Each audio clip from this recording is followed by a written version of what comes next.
With The Amazing Spider-Man getting a reboot in the cinemas, he obviously has to have a game to tie in with it. But is it amazing or not so spectacular?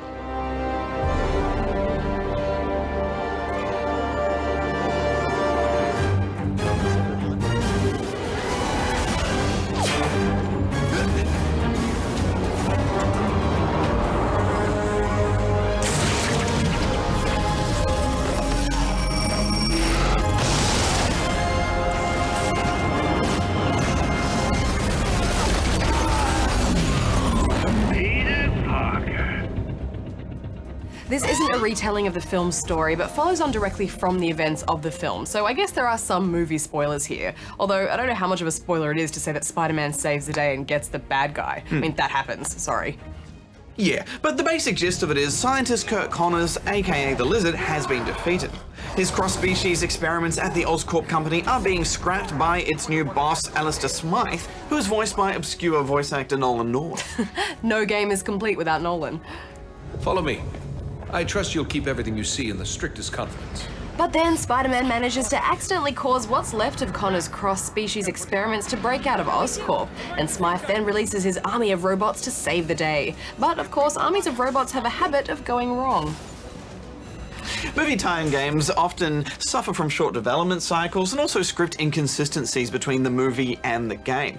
But in this case, it's actually much better than your average movie game, and because it's set after the film itself, it freed up the developer to do a bunch of different things with the story.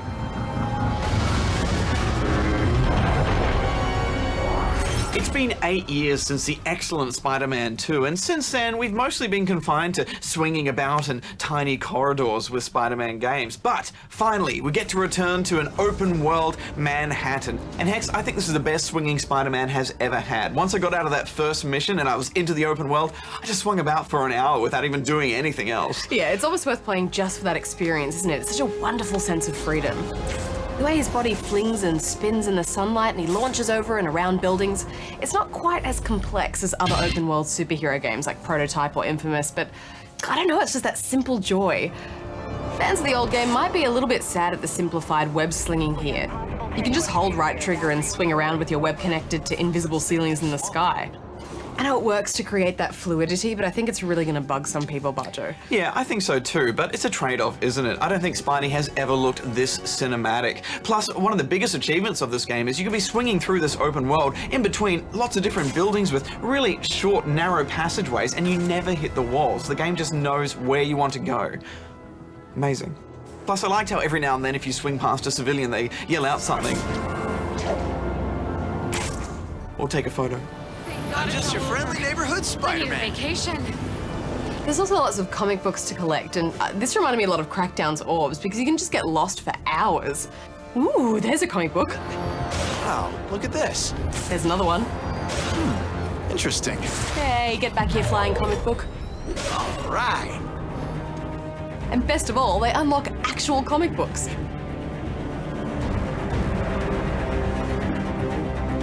Yeah, they're a great distraction. I think this game is at its best, though, when you're in those big boss battles in the open world. They're so spectacular.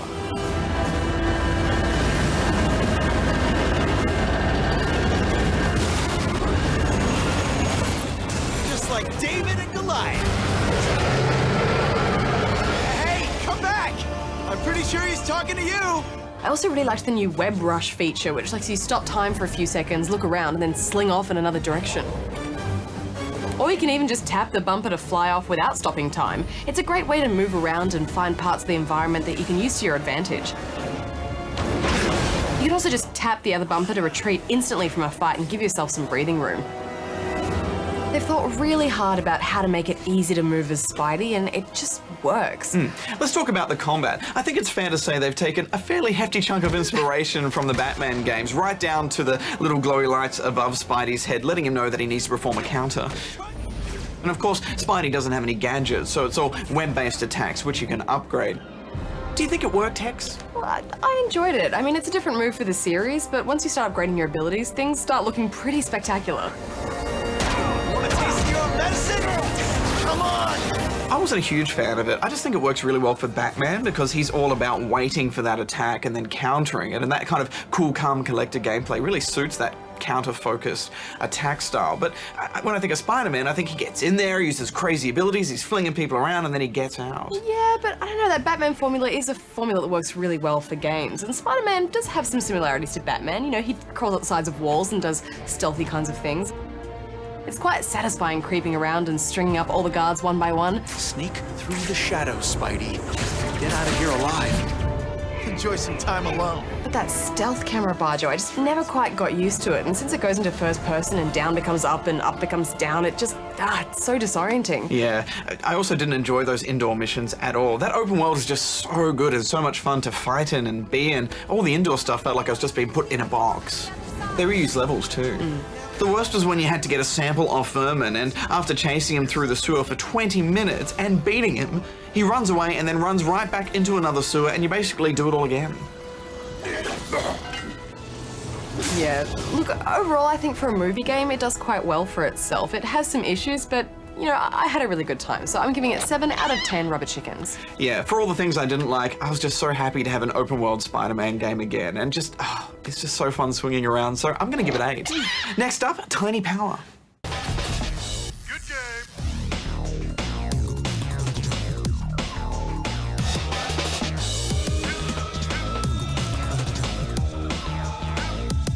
Good game.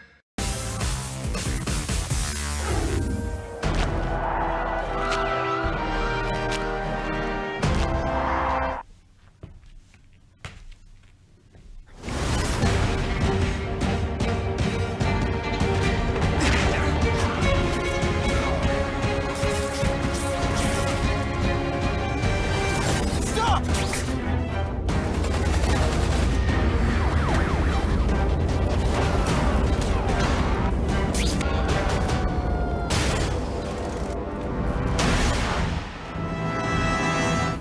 Well, there's a new Spider-Man film, so of course we have the obligatory tie-in game of the same name, The Amazing Spider-Man 2. Yes, it's not very amazing though, is it? No, not really.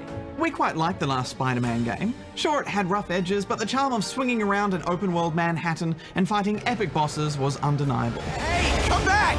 I'm pretty sure he's talking to you! Such good slinging, Hex. Yeah, but this feels like a poor copy-paste job of that, with most of the good bits removed. Let's take a look at the story, which, to be honest, is a bit all over the shop. Hey!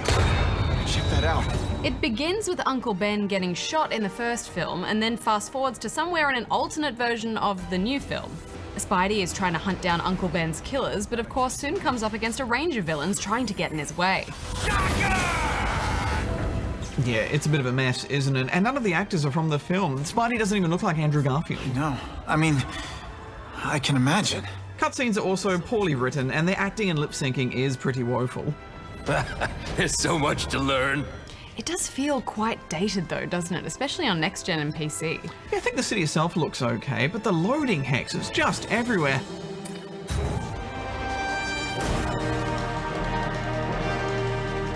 Hello 2008 called. It wants its loading times back. Snap. I went there. Why can't you and the Russians play nice? Huh? Also, the way Spidey is constantly overacting and moving around really started to grate on me. Why are you clinging to that? Just stand on the floor and talk like a normal person for 3 seconds. They've also put in these interactive cutscenes where you can choose which questions you want to ask.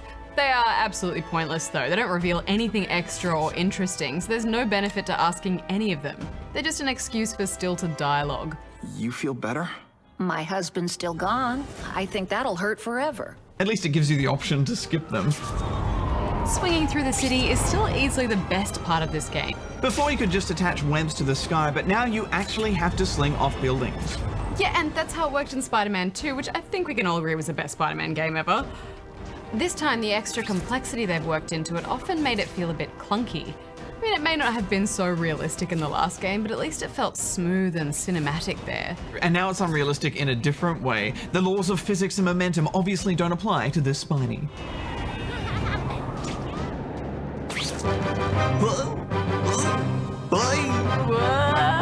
And forward and back.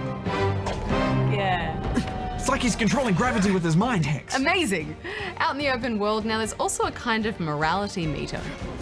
If you do little side quests and help people, you'll become a hero. But if you ignore them, you'll become a menace and authorities will start to give you a hard time. Just felt like busy work to me, having to run around and stop all those crimes before they expire. And there's not much variety to those missions. You'll mostly either beat up car thieves or rescue hostages from cars. That first hostage rescue was pretty exciting though. Yeah, but those photo side missions are really silly. You find these police cars with laptops on their hoods and a police officer standing next to it. Then you walk up and take a photo of the evidence on the laptop right in front of the cop. Now, that's a beautiful shot. That's some fine police work, officer. Keeping the city safe. Combat is basically the same from the last game too, borrowing from the Arkham style of upgradable attacks and counters, but it doesn't really come together. You end up just mash attack and counter when the red flashy things appear.